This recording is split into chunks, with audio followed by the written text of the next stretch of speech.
welcome. In Blue Sky Live here with you today, Chase Parham, Neal, McCready, Clark Ford Studio. Ole Miss basketball steals one in Baton Rouge, 72-70 over the Tigers on Saturday night, scoring the final 13 points of the game and overcoming a pretty sluggish evening for the most part there for the Rebels at the PMAC, again, at LSU. Look at the week in college basketball, the weekend that was in college basketball. We had a lot of good games on paper. Most of them turned into routes over the course of the day. Also, football season officially over now with the end of the Super Bowl last night.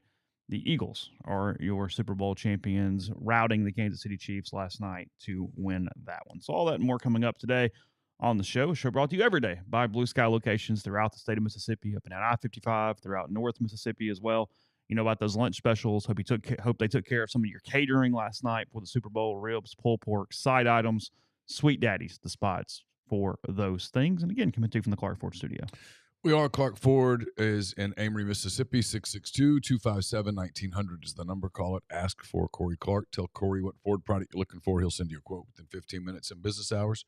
Right to the bottom line. No hassle, no haggle. You get your quote. The rest is up to you. You shop that quote around. You can do what I've done. But I recommend that you do. Let's hop into a Clark Ford today. 662-257-1900. Guests join on the Campbell Clinic hotline. From fractures and sports injuries to complex spine and limb conditions, the pediatric orthopedic physicians at Campbell Clinic in Oxford are the only specialized pediatric orthopedic team in North Mississippi, providing expert care for growing bodies. Visit campbellclinicoxford.com to schedule an appointment or call 901-759-3111. So we'll start with basketball. The local angle again. Ole Miss 72-70 over the Bayou Bengals on Saturday. It was a rough game for the Rebels. LSU played pretty well, played better than they have been playing, but Ole Miss was not one of their better efforts. Even at the end of the night, 38% from the field. They were less than 70% from the free throw line for the game. It was not ideal, but they did pull it out with some late game heroics. LSU sort of blew it too, ball handling, all that stuff. I mean, LSU led by 11 with less than 3 minutes to go in the game, and Ole Miss closes there. 15-2 run over the final 342, 13-0 run over the final 252, and they get a tip in from Dre Davis. Is that right? Yes. At the buzzer, Jamin hit a big three to tie. Right before that, LSU turned it over in the middle of that sandwich on their possession. And again, Ole Miss protected the basketball. Only 5 total turnovers, and 3 of those came in the first 12 minutes. So they had 2 turnovers the final 28 minutes of the game. Yeah, one in the second like half. That. There you go. Yeah. For Ole Miss. So it's the only reason they stayed in the game. Davis ends up with 22 points, 8 of 16 from the field, hits 6 of 10 free throws. Padula had 17. He's had a pretty good week.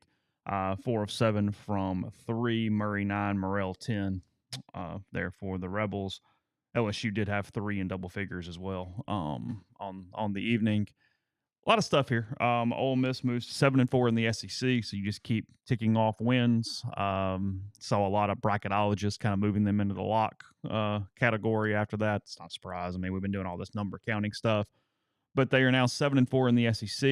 They head to Columbia, South Carolina on Wednesday. I believe 6 o'clock's tip for that, and then back home against Mississippi State on February 15th. That's a 5 o'clock tip in Starkville, 18-6 no, it's now it's overall. Here.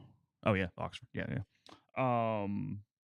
Ken Palm up to 19, net 22, I believe, and then Ken Palm giving them a 69% chance of winning the next 2 games. Again, in South Carolina. South Carolina's still winless in the conference. We'll look at the conference stuff. Doubly nice. We'll look at the conference stuff coming up in a little bit, but they got routed in Lexington as Kentucky beat a bad team, but look more like themselves a little bit there on Saturday in that one. So, look, huge win. I mean, it kind of cancels out the A&M loss from earlier in the year. If you want to look at deserving one and not deserving one and whatnot, a lot of times that happens. But it was playing to the whistle. Give them credit. I mean, you covered a lot of teams at down 11 with 2.5 to go, just kind of go through the motions and give it up right there. But they played the full 40.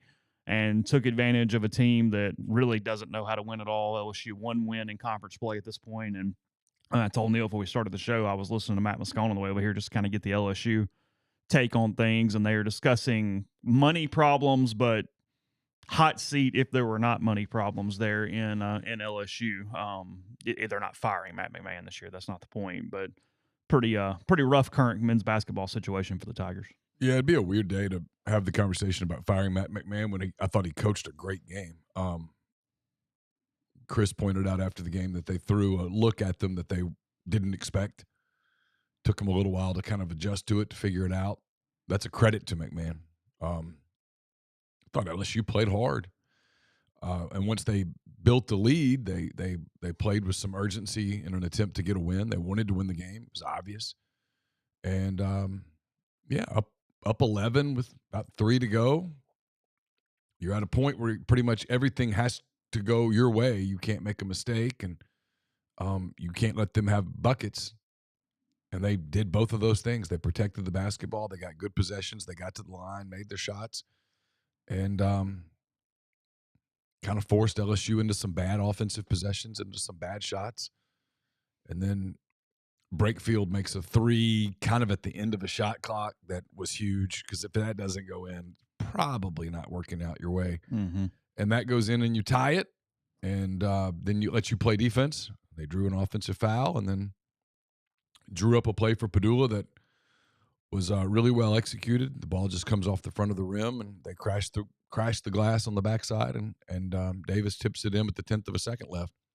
I thought the end of that game was officiated really well. They went to the review. I think the one official called it offensive goaltending. They went to the review. They saw that it wasn't. They put the right amount of time on the clock, and Ole Miss escaped that disaster with 1/10 of a second left because John Bull almost committed a foul. Because with 1/10, you can't catch and shoot. It has to be a tip. Right. So if you just get the hell out of the way, there's nothing that you can do. And all, LSU was playing for that. They were trying to draw thing. the foul, yeah. Yeah. And it almost worked. That would have sent them to the line with the chance to tie it. But, no, you get the win. I didn't even think about the A&M thing. But, yeah, things kind of even out typically over the course of a year. Yeah, it's huge. I mean, there's 7-4? Yeah, right? they're 7-4 in the league. From a net standpoint, again, 22. They are 5-6 against quad 1, 4-0 against quad 2, 2-0 quad 3, and 7-0 quad 4.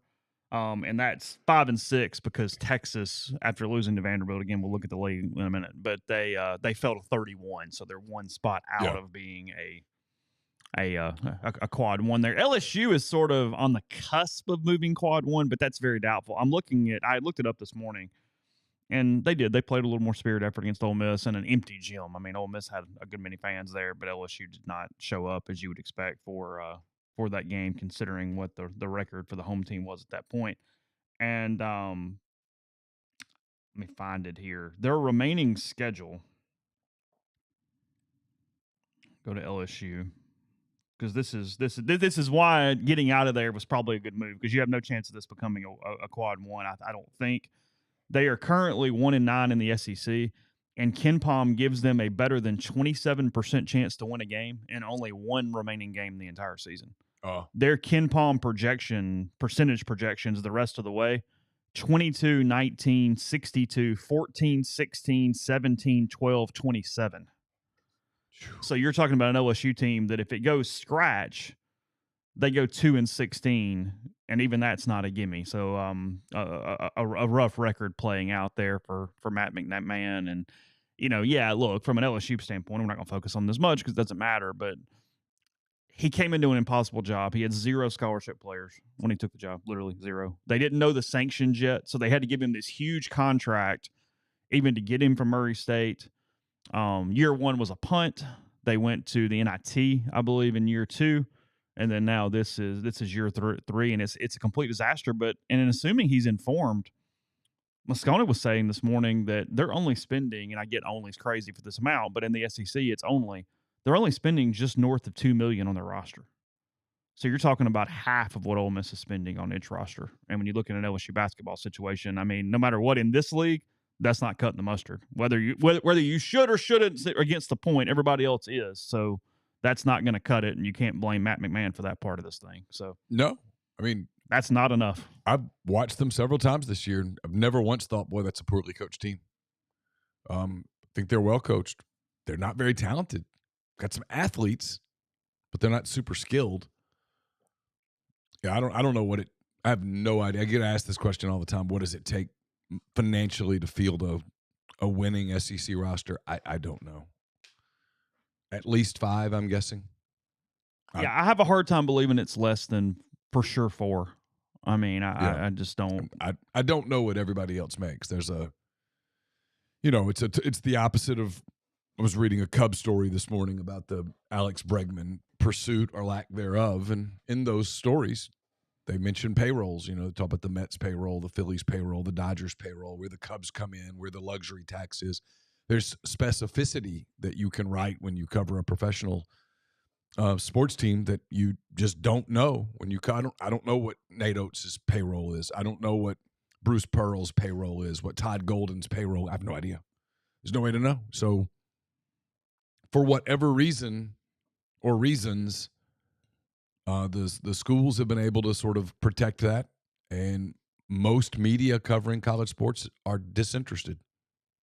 There's not a hell of a lot of pursuit of, hey, how much money is in your basketball program? How much money is in your, women's basketball program? How much money is in your baseball? How much money is in your football program? There's just not a lot of, and I'm calling about myself too. I've not spent a lot of time pursuing. Well, some of it is there's literally zero way to get truth, for sure. Yeah, where it's 100% certain. Yeah, we hear a lot of rumors and we hear things and we believe things, but you don't have the books. Don't know. No, but we could file FOIAs asking for it all. We wouldn't get it, and then you could write stories pointing out that the FOIAs came back completely empty. But you couldn't do that till July. There's nothing to FOIA. There's no government entity. Maybe some people will. I just don't know. It's interesting. Anyway, the point is that I don't. LSU's if Matt's right, and he probably is, that they're at about $2 million. I would assume that's. His point is to fire Matt McMahon at the end of the year, you owe him $7 million. And in what world is the resource positive thing to do to pay a coach $7 million when you already don't have NIL money? Yeah. You got to buy off the staff. You got to buy the new guy and then still buy players. Yeah. So what are you doing? And as good as LSU's basketball history is, and it's good. Uneven though. But they've had runs. Yeah. They've put people in the NBA. It might be the sport where they look at it and go, maybe this just isn't worth it. Maybe there's not enough interest in it. He said it, and it reminded me to how Ole Miss fans have been at times. He said, you look at it and you had, Bob Pettit and Pistol Pete, and you had Shaq, and you had the Final Four run in 2006 with Glenn Davis and all that stuff, but LSU fans, and I think Ole Miss fans have been, and guilty is not the right word because you can cheer for whatever you want to cheer for, either elated when they're really, really good or wins baseball if they're bad. There's like no middle. You know what I mean? Like you're not just sort of casual, whatever. It's either all in, or okay, moving on. It is what it is. Yeah. Yeah. I mean, like I said, as a kid growing up in Louisiana, I can remember when they had a couple of runs and it was always exciting. I mean, kind of the whole state got into it, but that was a different era than what you have now. In every way. And because of all the TV contracts, basketball actually gets more publicity and eyeballs today than it did even back during their runs with Shaq and Glenn Davis and all those guys. I mean, they've had some really good runs, but I don't know. I do think some schools, and Louisiana is not a cash-rich state. It's not flush with cash right now. It might be one of those deals where they have some decisions to make. But firing him makes no sense. No, I mean, not even he's a really good coach. It's a brutal league. It's the deepest league historically ever. And so, someone's got to finish at the bottom of it. But I've never watched them, and for that matter, South Carolina, and gone, that team's not coached well. I'll be honest, I've now watched everybody in the league. The coaching's really good. You can have a league of really, really good coaches, and somebody still has to be relatively one of the worst in the league. You know what I mean? I mean, if I put 16 Hall of Famers in a group, I still got somebody ranked 15th and 16th. Yeah, it doesn't mean nationally, on average, they are bad coaches or bad teams or anything else, but somebody's got to finish there. Yeah. I mean, hell, if I start comparing Babe Ruth and Ken Griffey and Mike Trout, somebody's finishing last. I got to rank them. Yeah. So No, that's where we are here. The league's just, it's really talented. And you see it night in and night out. I mean, we'll talk about it later in the show, I'm sure, but there were multiple games on Saturday that the team that lost could easily have won. And had they won, it would be a totally different narrative around them. The league's just really, really, really good. There's more national people that I'm paying attention to a little bit because we're just now getting to the point that the projected brackets have a little juice. You kind of look at them and go, okay, well, that's kind of interesting. I can't do it when there's still half a conference season left because so many things could happen, but I'm not convinced it's not going to be 13 bids. In fact, right now I might bet on 13 bids. I mean, metrically, bubble keeps shrinking. Look at stats for just 1 second. Ole Miss remains, because 5's not going to hurt you, Ole Miss remains the number 1 turnover team in the country as far as not committing them. Marquette is second, and Ole Miss has a pretty sizable lead in that percentage. Ole Miss turning the ball over on only 12% of its possessions at this point on the season, and they are forcing turnovers on 21% of their possessions, which is 21st nationally. So that is how they are overcoming the rebounding situation. Although because of all the late rebounding on Saturday, they actually only lost rebounds by 1. Lost rebounds by 1. All these were really close losses. Yeah. But they lost points off turnovers. No. They lost points in the paint, second chance points, bench points. Close on all 3. Not enough to matter. But typically if you lose this, and this, even if you barely lose it, you're going to lose. And the reason and LSU didn't turn the ball over a ton. 10, I think. Yeah, I think that's right. The reason they survived was they only turned it over 5 times. That was the reason that they were able to stay in the game. It was the reason that instead of being down 11, they weren't down 17. Yeah, because if you'd been down 17, you're not coming back. You're not winning the game. The math doesn't math. They were down 11, and it let them have this narrow path to a win, and they got it. And that path included several rebounds and 6 of 6 of free throws down the stretch. Yep. So the free throws, frankly, were abysmal prior to the 6 of 6 to close. But that's how they got it done. Well, I mean, the truth about Ole Miss, if you watch them, and we've watched them a lot now, they're not an overly skilled team. There's still no Batman. There's still nobody that you go, hey, here's the ball, go score. They have to do it sort of group effort. They don't have a ton of size. They don't really have a consistently skilled big. In a league that has a lot of consistently skilled bigs, Florida says hello. Their path is always pretty narrow, and they've been able to pretty consistently walk it. I mean, you think about where they are, and so this because look, LSU could have been an L. Yeah, okay, sure. I mean, easy. So I'm almost hesitant to do much of this anymore, but there's a world where they're 9-2 in the league. Now, there's a world where they're 6-5 in the league. Yeah, sure. So, but I think you just proved the point on how well they have controlled the ball, how good of a coach Beard is, and what they've been able to get out of that piece of fruit. Because when your floor is 6-5 with the roster as assembled, I mean, that speaks to a ton of what we're talking about. I mean, that's a hell of a note there. That is sort of the floor when you're doing that. Grind points out Norlander says that he doesn't think the SEC will. He might be right. He says the SEC might not get 13. We don't know. We'll find out in March. I will be really interested to see what the committee does with net. I know they're like, well, in the future, we're going to de-emphasize net. Well, this isn't the future. This is the now. This is today. So if you de-emphasize net, how do you do it? Because as you said last week, the SEC's advantage is that with maybe 1 or 2 exceptions, everyone in the league, including the teams at the bottom of the league, had really good non-cons that include wins over Oklahoma has a win over Michigan. I mean, yes, yeah. So does Arkansas. Yeah. Highly ranked wins over non-SEC foes. The numbers are glaring in the SEC's favor.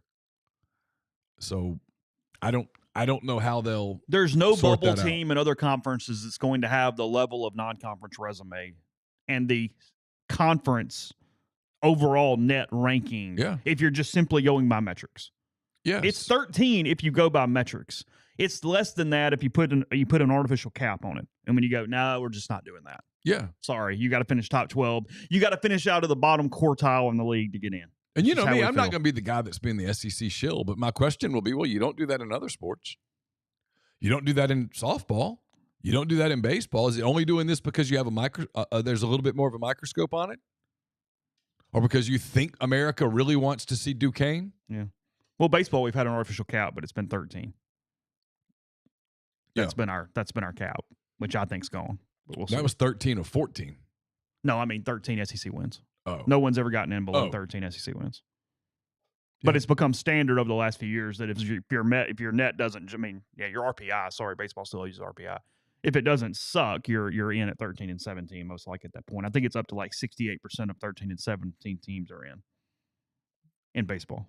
So yeah. So we'll see. What is Ole Miss basketball's RPI if it was the old days? I have no idea.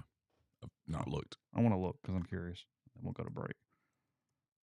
Who shows me RPI these days? Because we've kind of completely de-emphasized it, haven't we? Yeah, I've not looked in years. Men's basketball. I'm just curious. I'll toss among yourselves. Thanks for the crowd, by the way, in the stream today. Having a lot of conversation. The Ole Miss is 13th in RPI.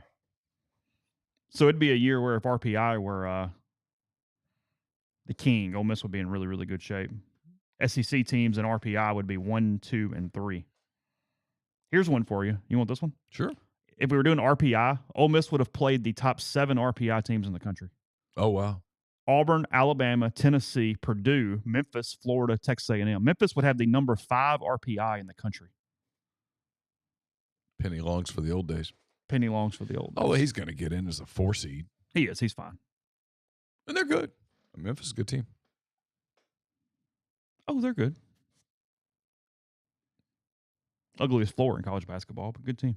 So. It's true. The floor is ugly. It's awful. Georgia's is weirdly bad, too.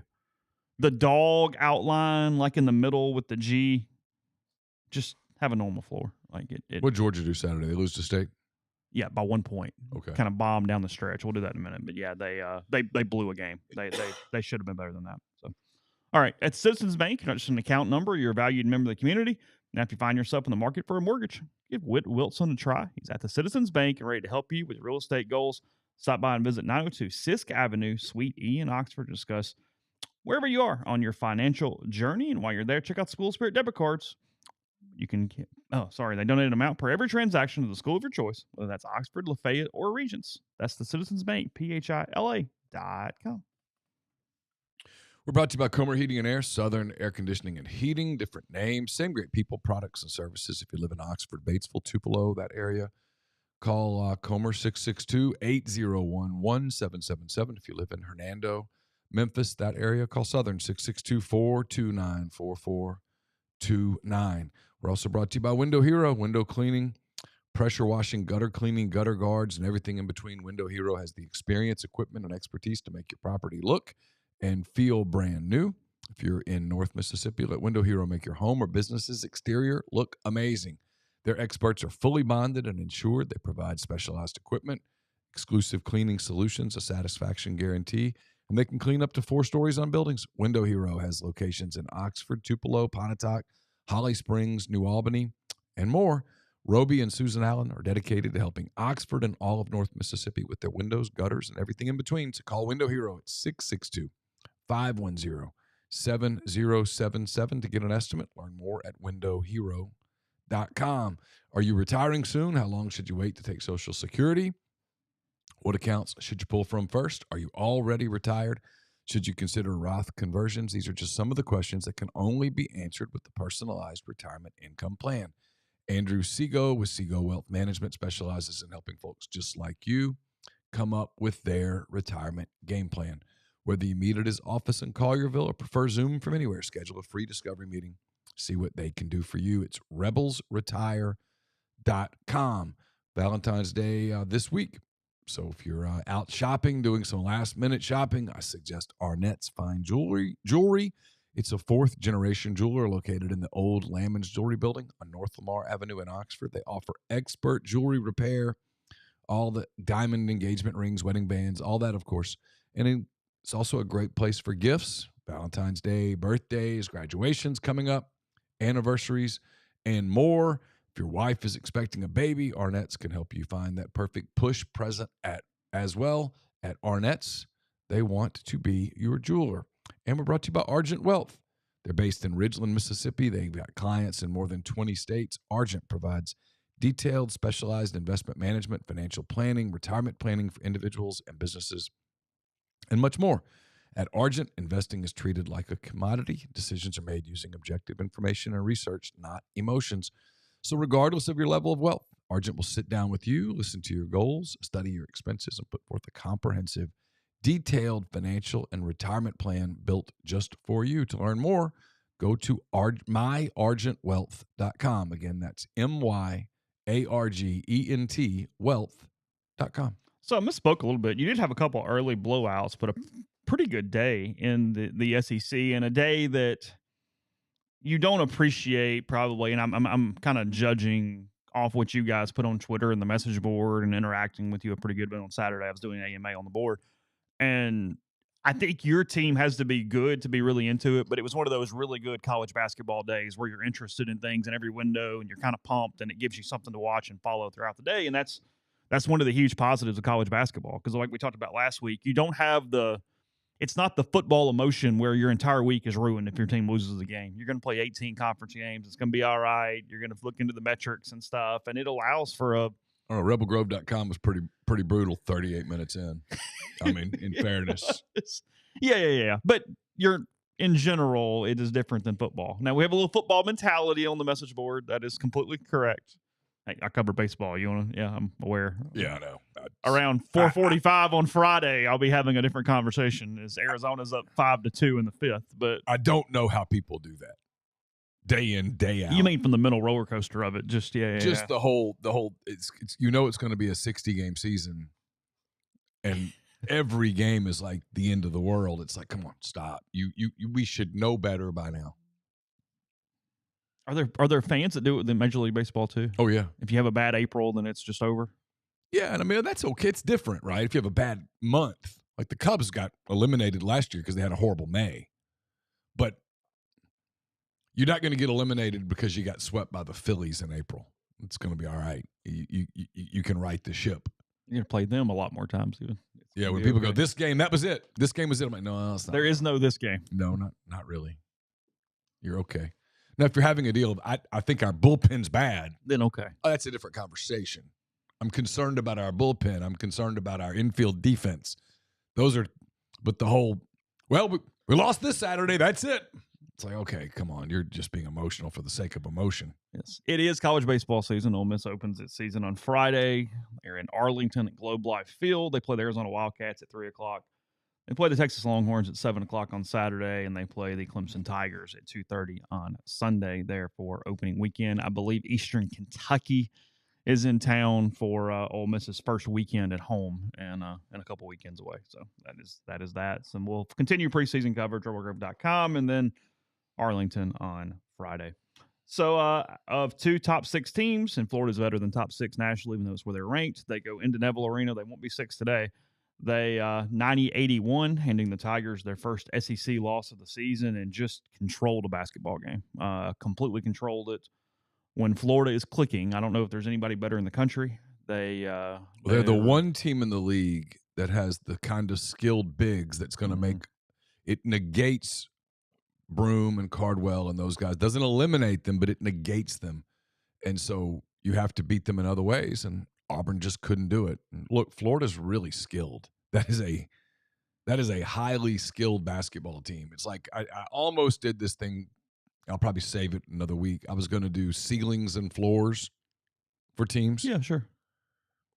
I mean, look, Auburn's ceiling is winning the national title. You know, I think. And their floor's losing, second round, wrong matchup. Mm-hmm. I'm not sure there's a team. I don't know that there will be a team that Florida will play in the first weekend that's capable of beating them. Oh.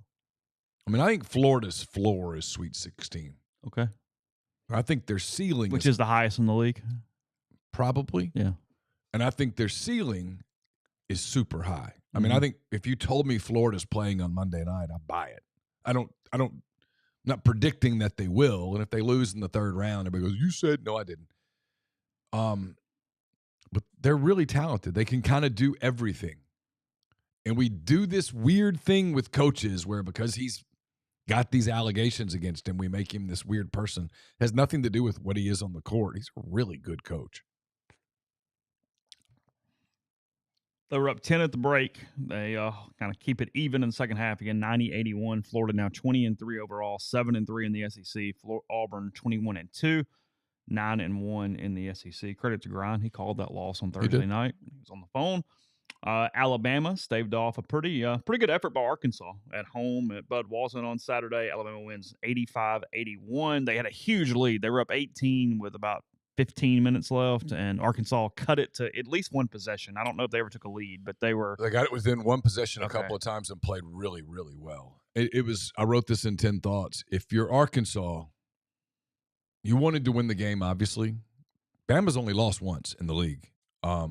You wanted to win the game, obviously, but that wasn't bad. You found some things. They've found some things. They need to go 5-3 probably the rest of the way. I think they're going to make the tournament. Okay.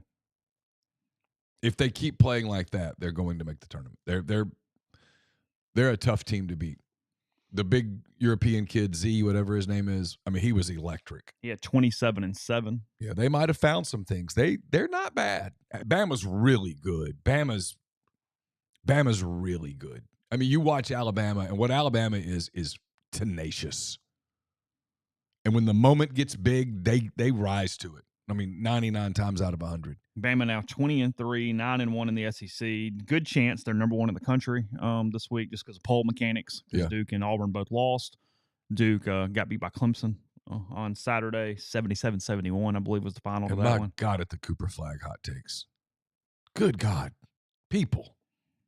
Collapsed down the stretch. I mean, he's going to be a loser. I mean, he made some buckets just to keep them in it. Was Clemson up a good bit? They were trying to pull away. Were they? Yeah. Alabama's one loss, obviously, to Ole Miss in Tuscaloosa, so that keeps getting better and better. From an optic standpoint, you currently own one of the best 2 or 3 wins in the country. I mean, Mark Sears is a dog. Standpoint. Grant Nelson's a dog. They got dudes who can just but they've got dudes who, when the moment's big, they love it. I mean, a slightly lesser team lets that lead gets away in Fayetteville. The way Arkansas was playing, Arkansas had like 12 minutes where they played really, really well, and that place got loud. And a lot of teams would have folded in that deal, and they didn't. I mean, that's a credit to them. I'm a big Nate Oates guy. I think he's terrific. Yeah, he's great. I think he's terrific. I mean, I just, again, you look around the league at all of the good coaches. And look, it looks like Calipari's doing a good job with that team. I mean, they're all the stupid jokes and stuff, they're kind of starting to silence those. They're playing pretty well. They are on a league full of interesting teams. They're really interesting down the stretch. Tennessee popped Oklahoma in Norman on Saturday. They were up 45-25 at the break. They win 70-52.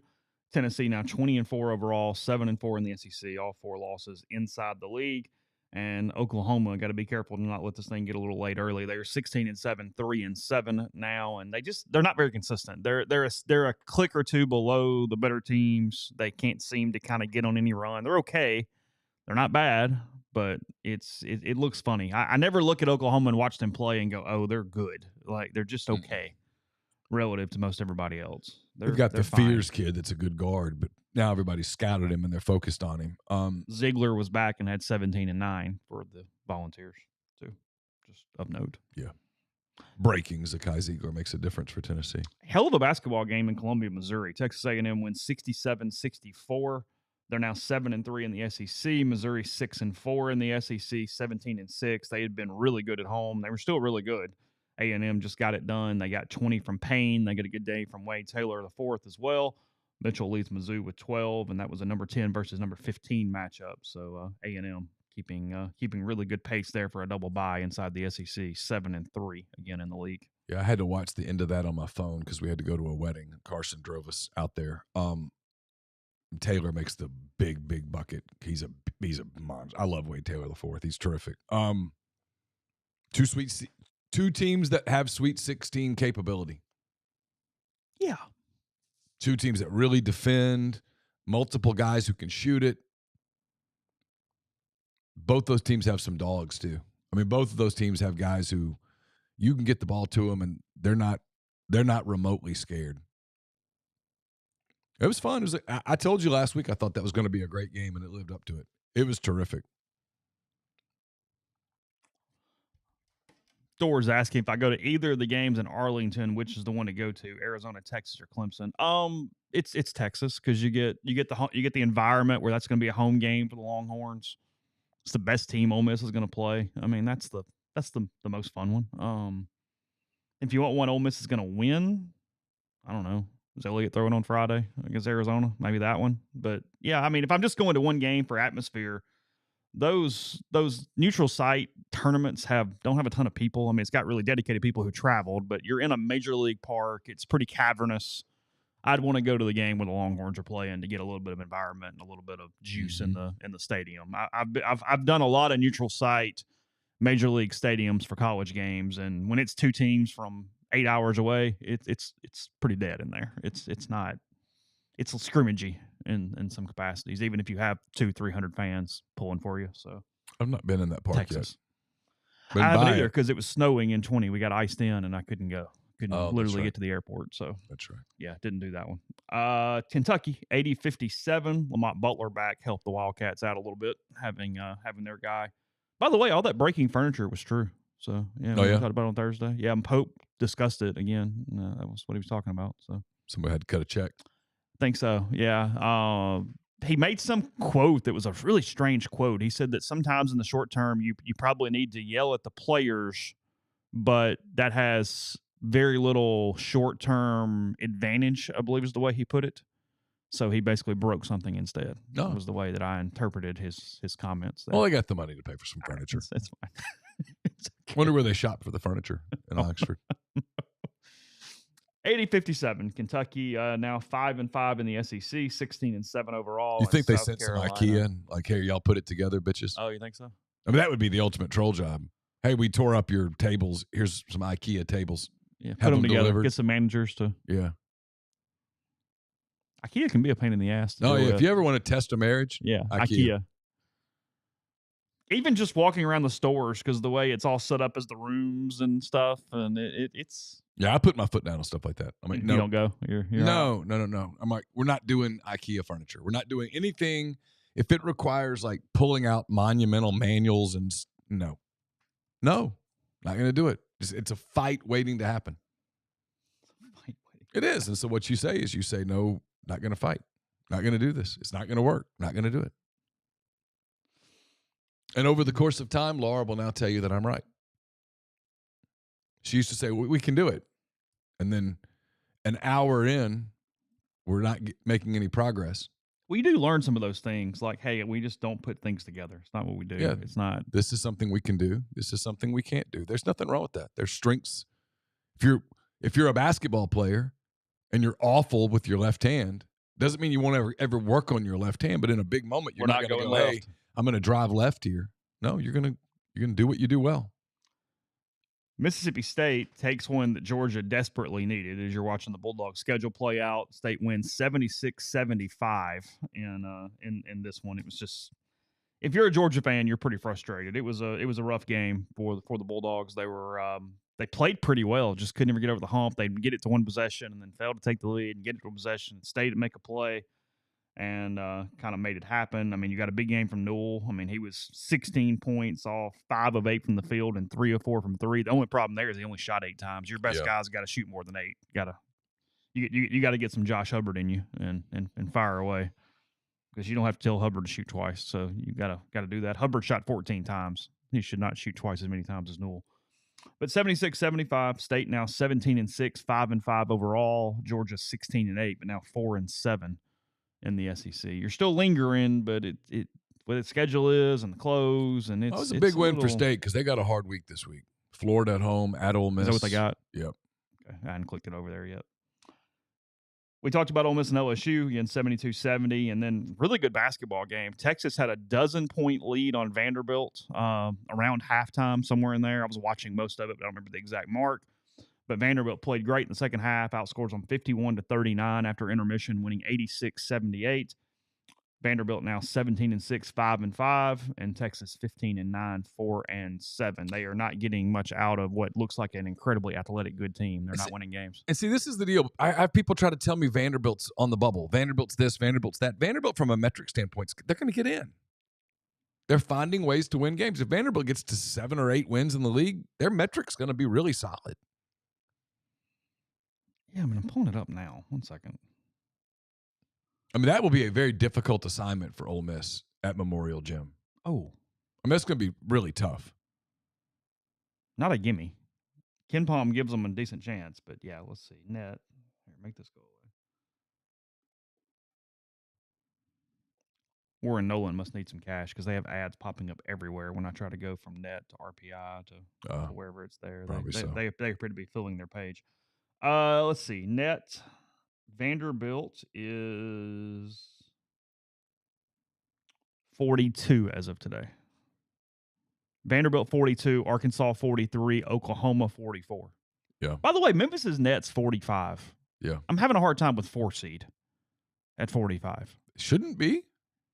Unless we're just giving the American Conference team just take it. Well, that's my point. We're not going to do it right now because there's more to get to, but go look at all the other conferences. Look where their nets are.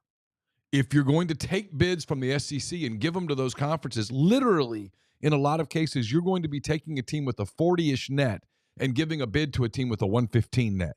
And so someone's going to have to go, well, how did you come up with that? Well, we de-emphasized net. Did you tell people before the season you were de-emphasizing net? Because you can't change the rules as you go. No. You set schedules based off something, and then you don't follow through with that, and it's a totally different game at that point. Yeah. Because, I mean, the response from some of these bubble teams in the SEC, Vanderbilt, Arkansas, Oklahoma, Georgia, those teams would say, well, then we wouldn't have scheduled what we scheduled in the non-league.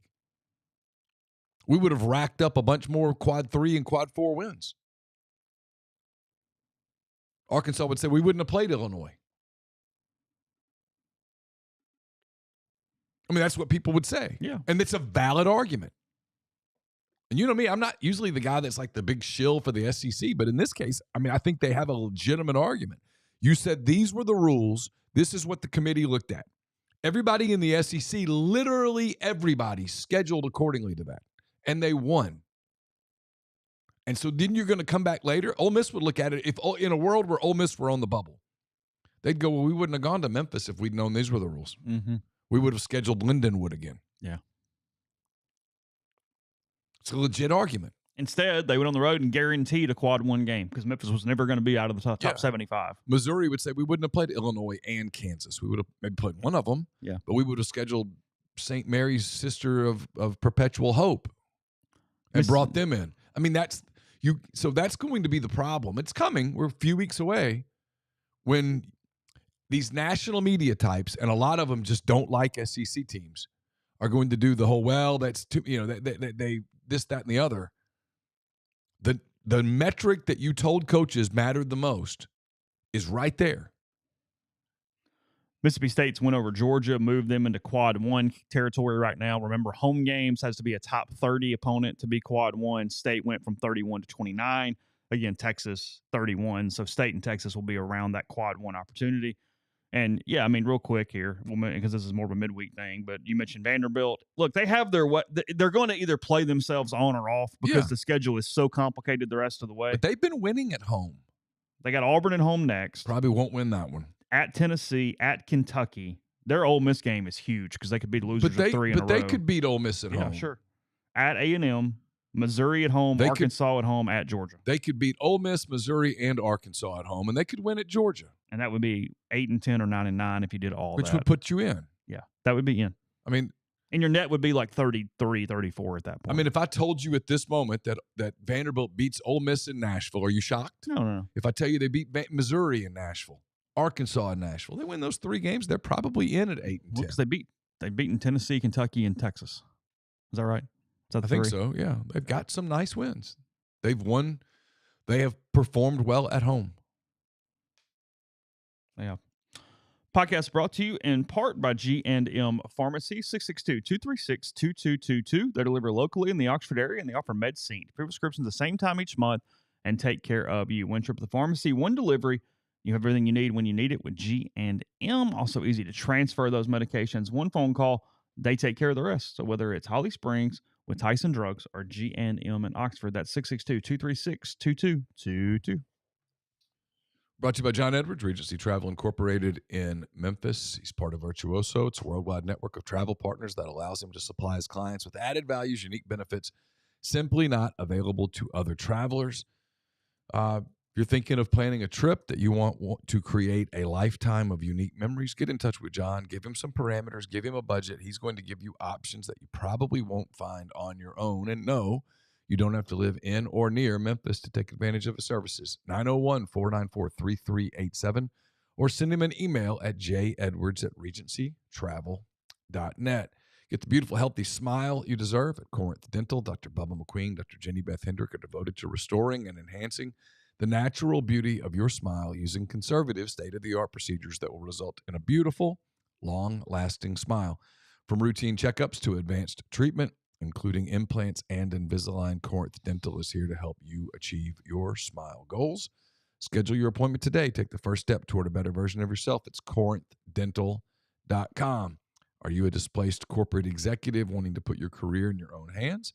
Are you an experienced entrepreneur looking to diversify? Either way, Andy Ludicky can help.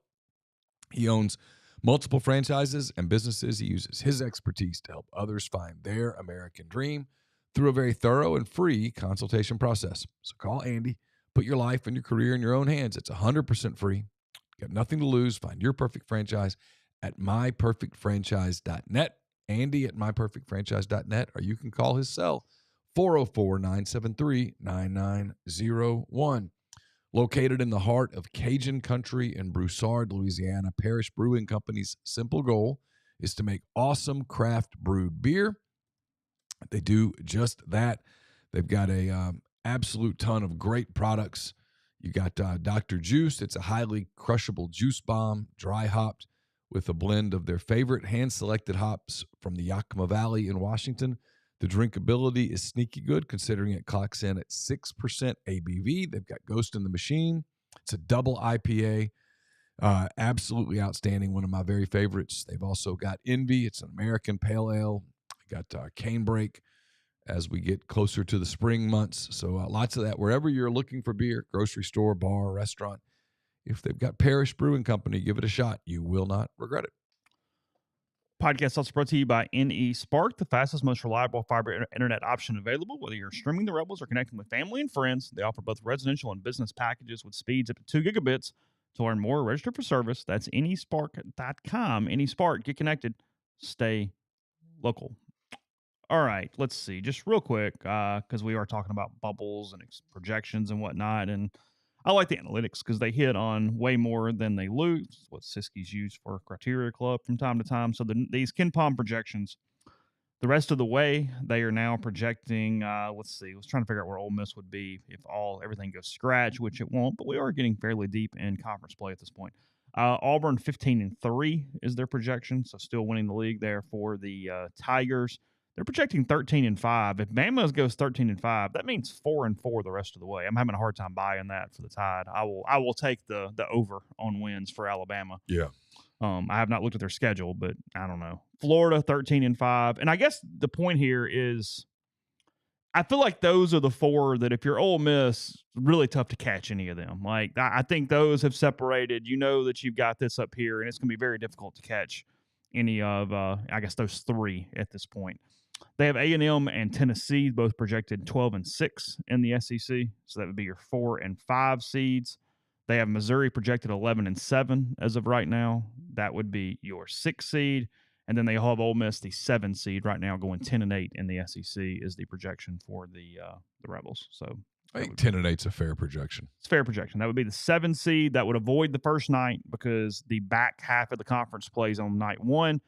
And the 7 seed would be setting you up with today something like Texas versus somebody, and would have Alabama waiting in round 2, I believe, at this juncture. So that would be that. They are projecting 9-9 for Kentucky and Mississippi State. They are projecting 8-10 for Texas.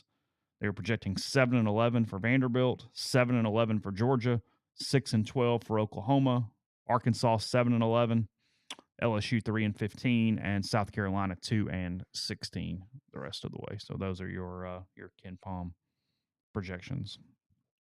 So Ole Miss, big week. South Carolina on Wednesday, certainly a winnable game. Again, Ken Palm gives Ole Miss a 69% chance in both games this week. Carolina on the road, Mississippi State at home. Your Tuesday night slate is a lot of games. It's Auburn at Vanderbilt, as we mentioned a second ago. It's Tennessee at Kentucky in Lexington. The Vols are in town on Tuesday, 6 o'clock ESPN for that one. Florida, as previously mentioned, is at Mississippi State, 6 o'clock ESPN2. Alabama is at Texas. Texas going through a pretty bit of a reeling stretch here. And then Georgia at Texas A&M is on Tuesday. Wednesday, along with Ole Miss and South Carolina, it's Oklahoma at Missouri and LSU at Arkansas. So must-win game for the Razorbacks, obviously, on Wednesday night. So yeah, I mean, the problem with the league is that if you're reeling a little bit, there's just very few places to go recover. Nobody's going to pick you up out of the water, so you got to fix it yourself. I mean, look, it'll be a challenge Wednesday night. Oh, they haven't quit. They keep losing, but they haven't quit. And they have a really talented player. I'm sure Ole Miss will key on him, and they'll have a focus for him, but you have to play well there, and there's not going to be a ton of energy in the arena, so you got to kind of create your own. And if Ole Miss survives it, I mean, I think Saturday will be pretty wild at the Pavilions, my guess. 5 o'clock on a Saturday. I mean, there's not a lot of – I'd be surprised if it's not pretty crazy. Drew, thank you for the super chat. It says, Neal, I'm 2 years removed from a similar baseball journey with my son, who's now in college. Story about your soccer journey with Carson wrecked me, but in a good, albeit bittersweet way. Unbelievably well done. Thanks to Drew for that this morning. Thank you, Drew. It's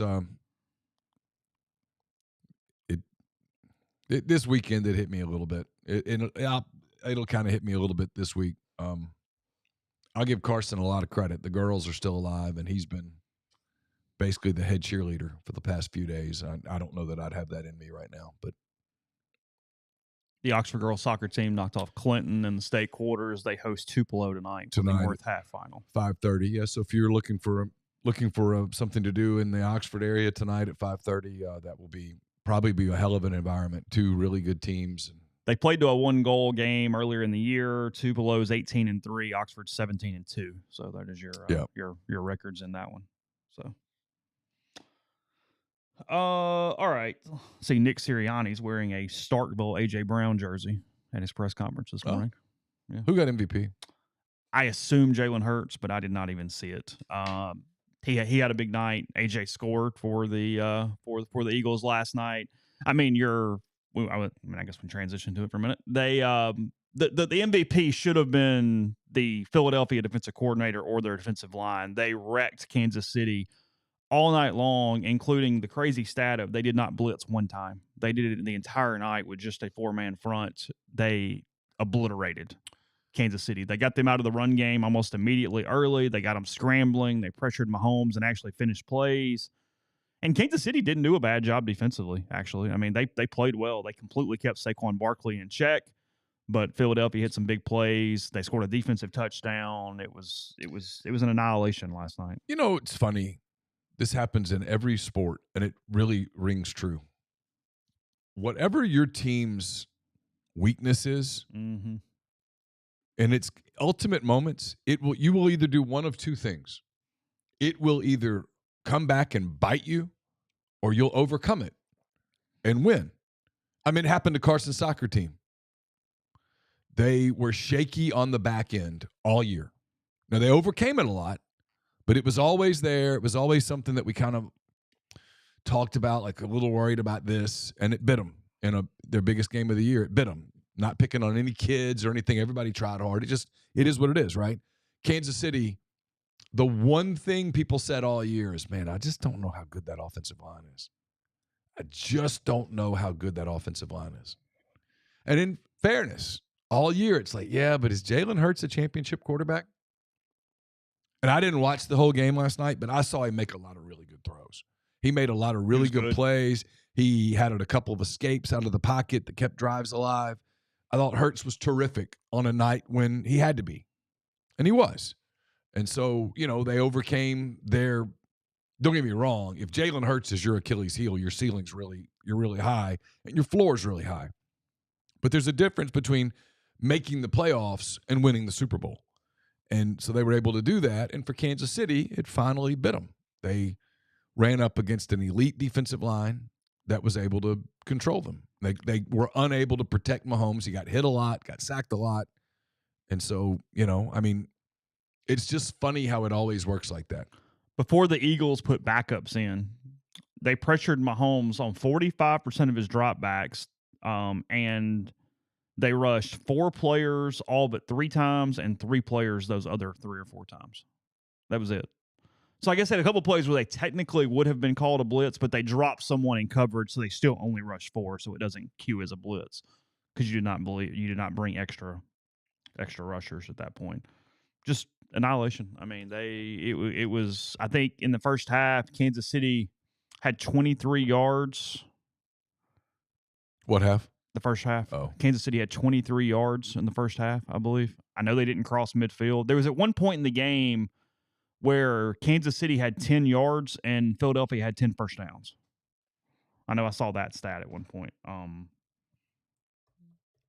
They bottled Mahomes really well. When you only rush 4, you can use some spies and do things at the second level to keep him hemmed in. It was a perfect game plan. It was perfect execution in those ways. Analytically, I see Bill Barnwell has a thing this morning about Mahomes did not play well on top of that, but he was rushed and beaten most of the night. And when there's a huge story on Anatomy of a Blowout and what happened, and essentially, as you said, they let the left tackle problem just linger until it was too late, and they had no answer. And when you place elite teams with elite defensive lines, yep, there's a reason those guys get paid all the money they get paid, and that is what happened last night. That was just one of those games where I tried, man. I really did. I turned on the pregame show 4 hours ahead. Did you really? Yeah, we were out. Carson and I were out smoking wings and because he was taking a bunch of wings to his party, and I was helping him a little bit. And we were out there and we turned it on. Wasn't terrible. It was a pretty good pregame show, actually. They kept you sort of entertained. And then I tried, but I had stuff going on. I had wings on the smoker still, and we were making food, and Carson had just left, and it was on, and I tried a little bit, but that game never really drew you in. And by the time you looked at it, it's like, well, that's over. I don't think I watched a snap of the second half. It wasn't intentionally. It's just we had stuff happening, cleaning up and all that. And you look up and it's a blowout. It's a blowout. And you're like, I'm tired. I'm going to go get ready for bed, Yeah, Eagles defensive line averages 6'6", 331.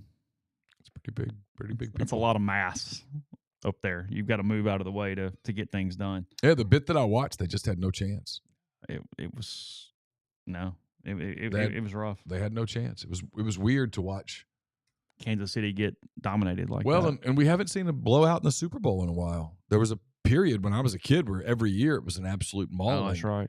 And here lately, the games have been really good. That was not an entertaining game. It just, unless you were an Eagles fan, at which point I'm sure it was quite entertaining. Yeah, I was for the Eagles, and I wanted them to win, but I'm not emotionally connected to it. So I watched, and I told Neal when we started, it was on in front of me more than I was watching. Like, I caught myself not even really looking at the commercials, because when the game wasn't on, I was kind of playing on my phone, or I had my computer open and I was doing something else, and somebody go, "Hey, did you see that?" I'm like, "Nah, I wasn't really. I don't know. I hadn't locked in." I got, like, for tomorrow's show, I probably was going to go back and watch what they considered the 10 best commercials, just see what they look like, because I didn't catch anything in real time at that point, and then was putting the kid to bed, and you're just sort of on. So I watched it, and I guess I was kind of following for AJ purposes as much as anything else, see if he called another touchdown or did anything or whatnot. Again, he scored the one touchdown. He did the celebration that Jameis Winston had asked him to do weeks back. I saw clips of that. Jameis was discussing it in the stands. He had the big catch on what it would have been a big fourth down conversion on the first drive, and he got called for offensive pass interference. Oh, I did see that. They brought it back on a punt. And everybody raised hell on that, and I was like, well, it's a kind of a nitpicky call, but at the same time, he pushed off on the face mask. And so I was like, all of a sudden I think that was one of my initial turnoffs. Immediately, everyone started in on the whole it's all rigged. And I was like, oh, come on. I mean, okay, but he did push the face mask, and the ref was looking right at it, and he threw the flag. It was fine. I didn't have like a monumental, visceral reaction to that.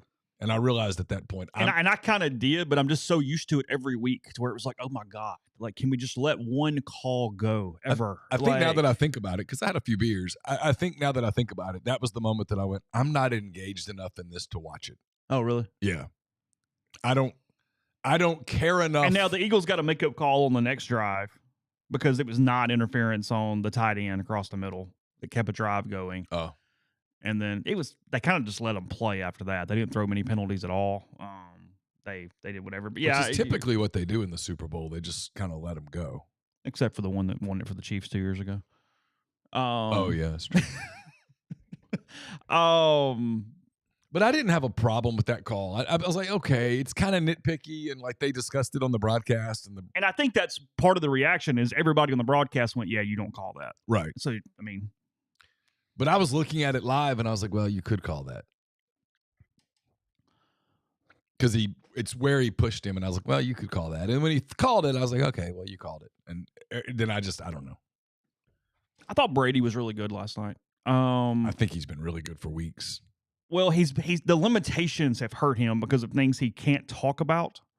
And I thought last night he just talked about him anyway. It made me wonder if that was the last game he's doing. Could be. And he hadn't said it yet. And I know he said, hey, we're fulfilling this 10-year contract, but he is very involved or getting more involved with the Raiders. There are meetings he can't go into during the week. So it just made me wonder because he criticized officials multiple times last night, and that's not something that he's allowed to do technically. So I thought relative to what he has been and what he was able to do, he said more stuff last night. He's dealing with first-year stuff. You got this a little bit with Romo too early where you don't have a great chemistry with the guy you're doing calls with. You're not really sure where to go, and I still feel like he's dealing with that some. The score bug was really bad. I made a joke on that because I'm blind and I kind of needed it, but it was very large last night. Thought it was weird they went to that. So, I don't know. Game was unentertaining. We probably needed a little bit of an NFL reset of not the Chiefs being the champions, though. So we get that for an offseason. Yeah. Get to quiet some of that. Just from that standpoint, avoid a little more oversaturation as far as the Chiefs and all the pop culture stuff that goes along with them. Yeah, I don't believe Brady's going to come out of retirement and start for the Raiders next year. I have a hard time buying that. He's too old. Also lost like 40 pounds. Dude's like a shrimp at this point. Just keeps dropping weight. Eli did not get into the Hall of Fame. We teased that on Thursday. He'll get in. Just not this time. He won the kick thing against his brother, though. I saw that. Yeah. It's consolation prize. Hall of Fame, win the kick contest for FanDuel. It's all one and the same. I mean, same difference there. He's cool. Going to get in. Yeah, he's going to get in.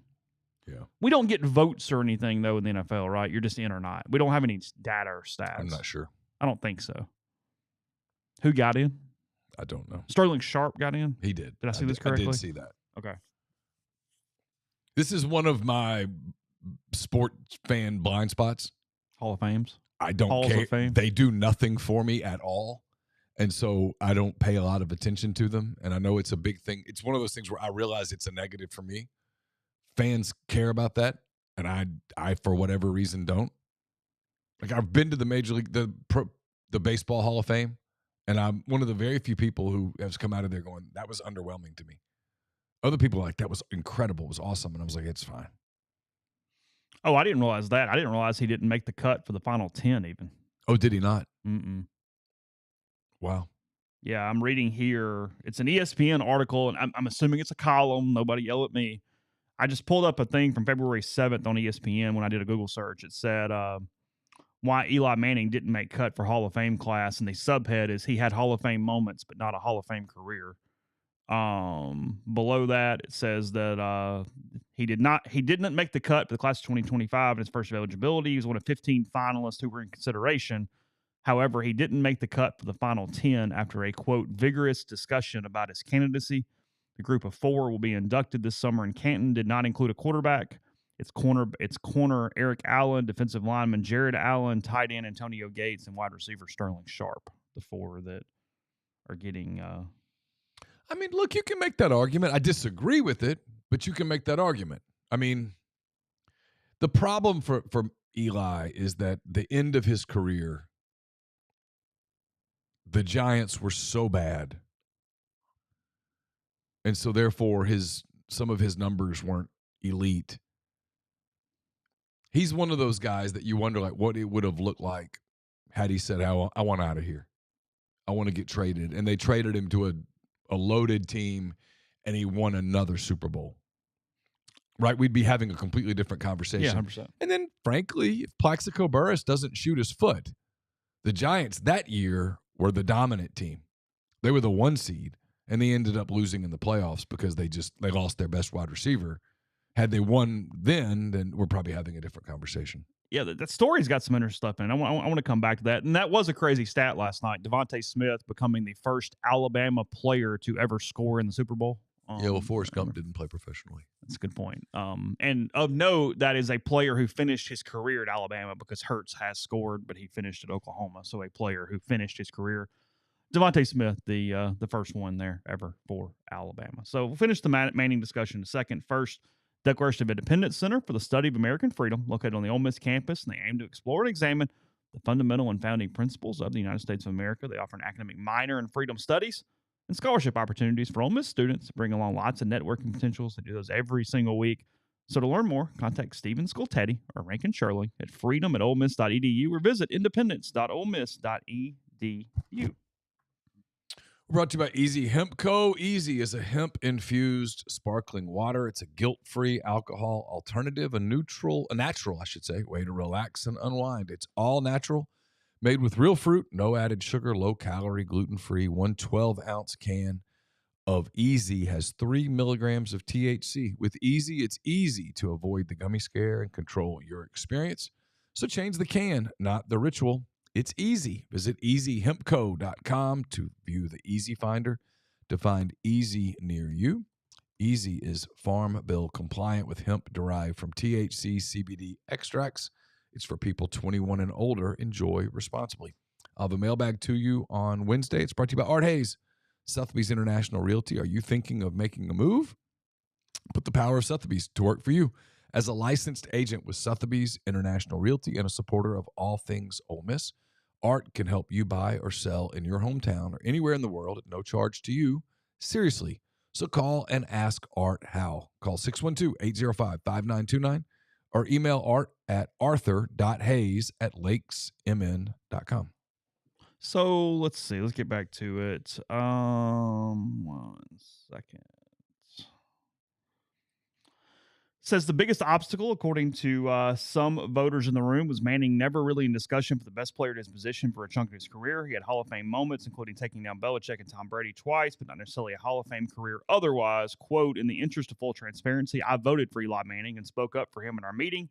I believe beating the Patriots twice in Super Bowl with 2-minute drives and being named Super Bowl MVP each time, along with currently being 11th all-time in touchdown passes and yardage, presents a convincing resume, Hall of Fame voter Gary Myers says. To get selected in the future, the voters must get past that Manning was never all-pro or regular season MVP and realize he played when those spots were not so available, playing in an era with Tom Brady, Peyton Manning, and Drew Brees. Myers went on to say Eli's record was just 500, but Fouts was only 2 games over 500, and Warren Moon was only 1 game over 500, and neither made it to the Super Bowl. In fact, Moon never even made it to a conference championship game. Fouts and Moon were each first ballot Hall of Famers. So one guy sticking up for him there. I mean, I think he's a Hall of Famer just because frankly, the 2 playoff runs. But I get it. I mean, he had so many years at the end, or 5, where they were a non-factor. Yeah. The Giants just built nothing around him, and he obviously wanted to be a Giant for life. He was thinking about his post-football career. It's probably a very smart decision. He seems like a happy human being. I think everything's fine. He said he was completely at peace. That was his. I'm sure. That was his quote. He should be. Yeah. I mean, It'd be all right. He's got a beautiful family. He's got a great career. He's working for the Giants. He does the very successful show with his brother. They've kind of become the first family of football in a lot of ways. I'm sure that Eli's okay. You know, but my point is, had he demanded a trade and said, give me to, I don't know who at the time was a team that was a quarterback away. Yeah, sure. And he gone, and like his brother did. And I'm not knocking Peyton at all. But he gets credit for that one too. Yeah, of course, it counts. He went to 2 Super Bowls with Denver and won one of them. Had Eli gone to, say, I don't know, Kansas City and gone to 2 Super Bowls and won one of them, we would view him differently. Luke Kuechly, it was a snub, absolutely. He deserves to be in. I agree with that. And yeah, Eli also has that consecutive start streak. Played every damn week. Yeah, he was an Iron Man. That he hasn't really gotten the national credit for that a lot of other people do when that happens. He also hasn't really gotten credit for, in much the same way that Saquon Barkley did after him, being the face of a franchise in that market and never having an issue. Because it's hard. Derek Jeter did it.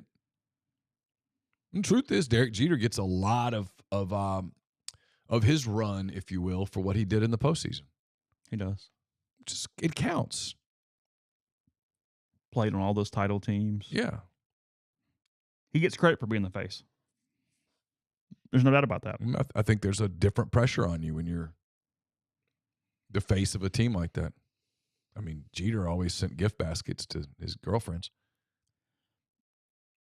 That shows you an era change, too, because that wouldn't get celebrated today. Gift baskets, man. Yeah. Fruit baskets. You know what I mean? There's no way. We were in a different era even from that, like that being almost kind of like a running gag. We're too serious now. We can't do that anymore. Like we were having a bit of a political discussion before we started the show. It's why I'm kind of out of media. I just, everything is so damn serious. Like, can we have fun for a minute ever without it being offensive or frustrating to somebody? Oh, the only story, and the answer is no. The story that I love in the media, we won't get into it here because I know you don't want to, but the Politico story is wild. Yeah. I mean, that is a monumental story. If you want to keep up with what's happened in our country over the last, I don't know how many years, dig into the Politico thing. It's right there in front of you. Undeniable at that point. Yeah, girlfriends was probably an operative term more than a definition. There were friends who were girls. It's true. Friends. They were friendly. They were affectionate. There you go. Personal relationships. Yeah. That's what we're doing around here. Personal relationships. Appeared to all be consensual. Nobody ever accused. Nobody ever said it was non-consensual. No. He just sent a thank you note. Chivalrous, really, when you think about it. Chivalrous. I mean, I likely will not see you again in that capacity. Did we find out what was in the baskets? I think there were different things. Okay. I think they were just. They were personalized? I think so. To their interest and tastes? It's my understanding. Okay. I don't recall the story in its complete capacity. Yeah. Okay. I mean, it was just a thank you note.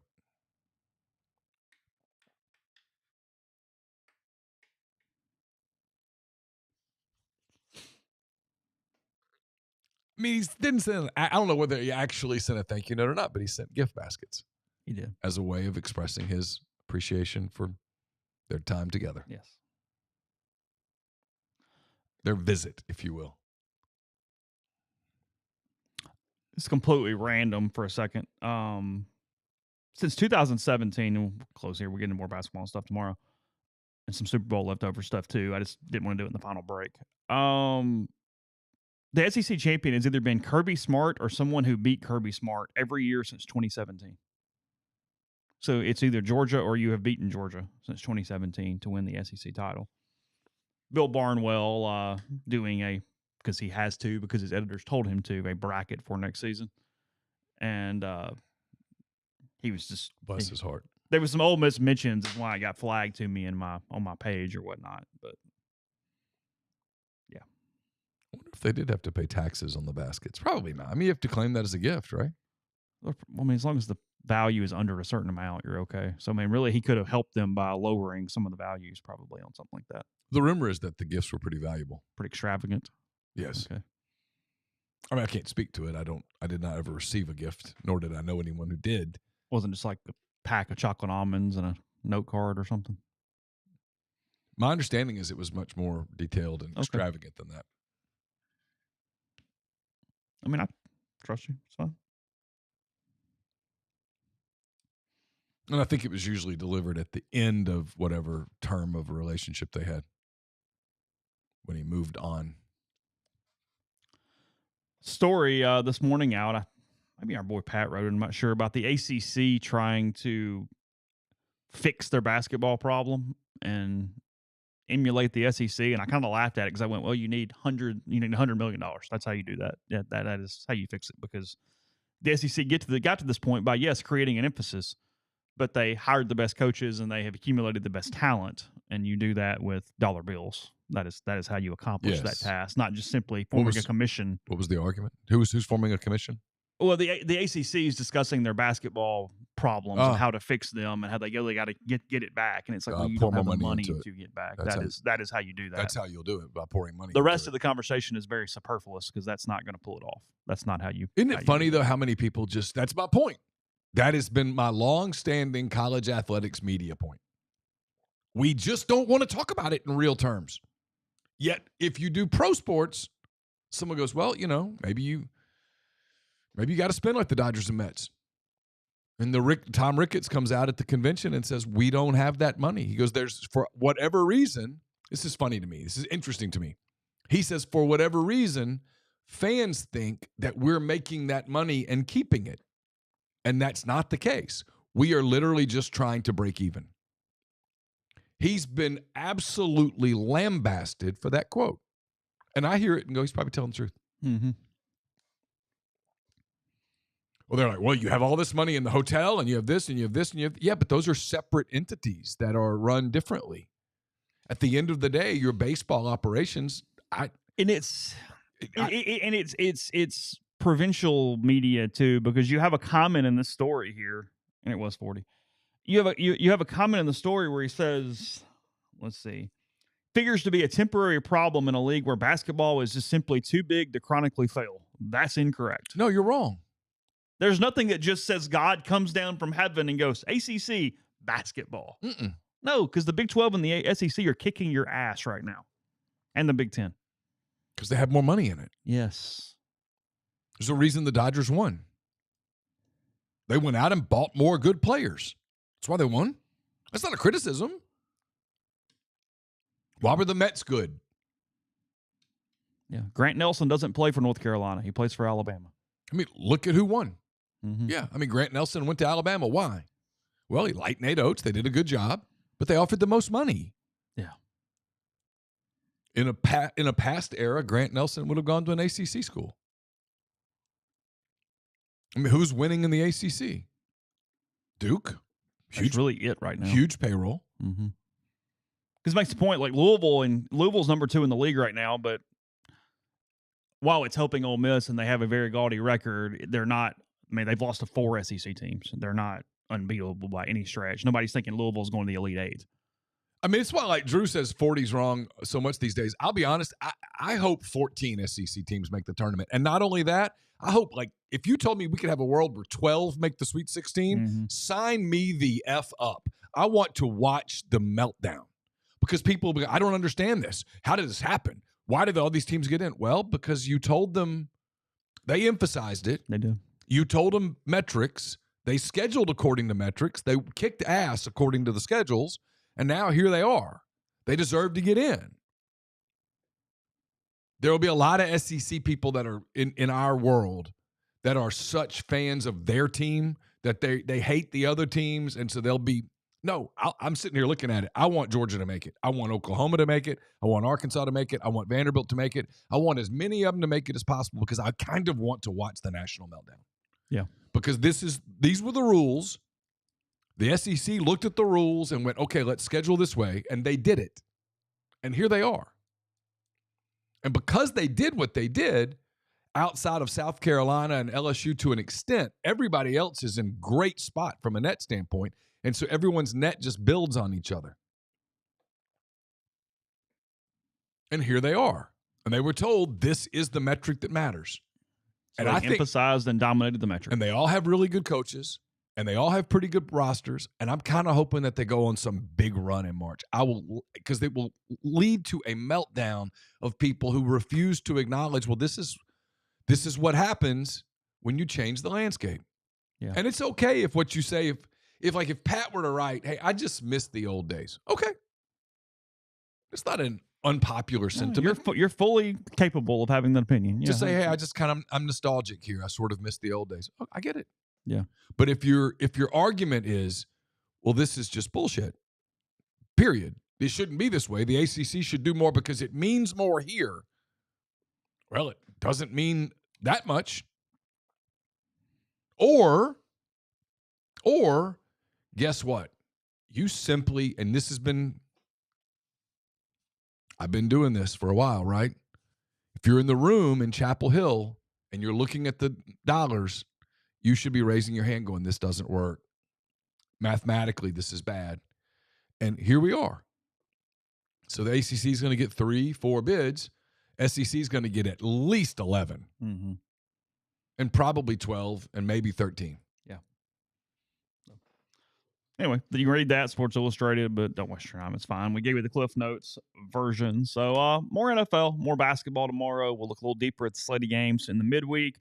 And then whatever else pops up. And again, getting close to baseball again Friday, Arizona, 3 o'clock there in Arlington. So media day tomorrow for baseball, by the way. But anyway, we'll get all that. Rebelgrove.com, MPW Digital. Take care. Stay safe. We'll talk to you then.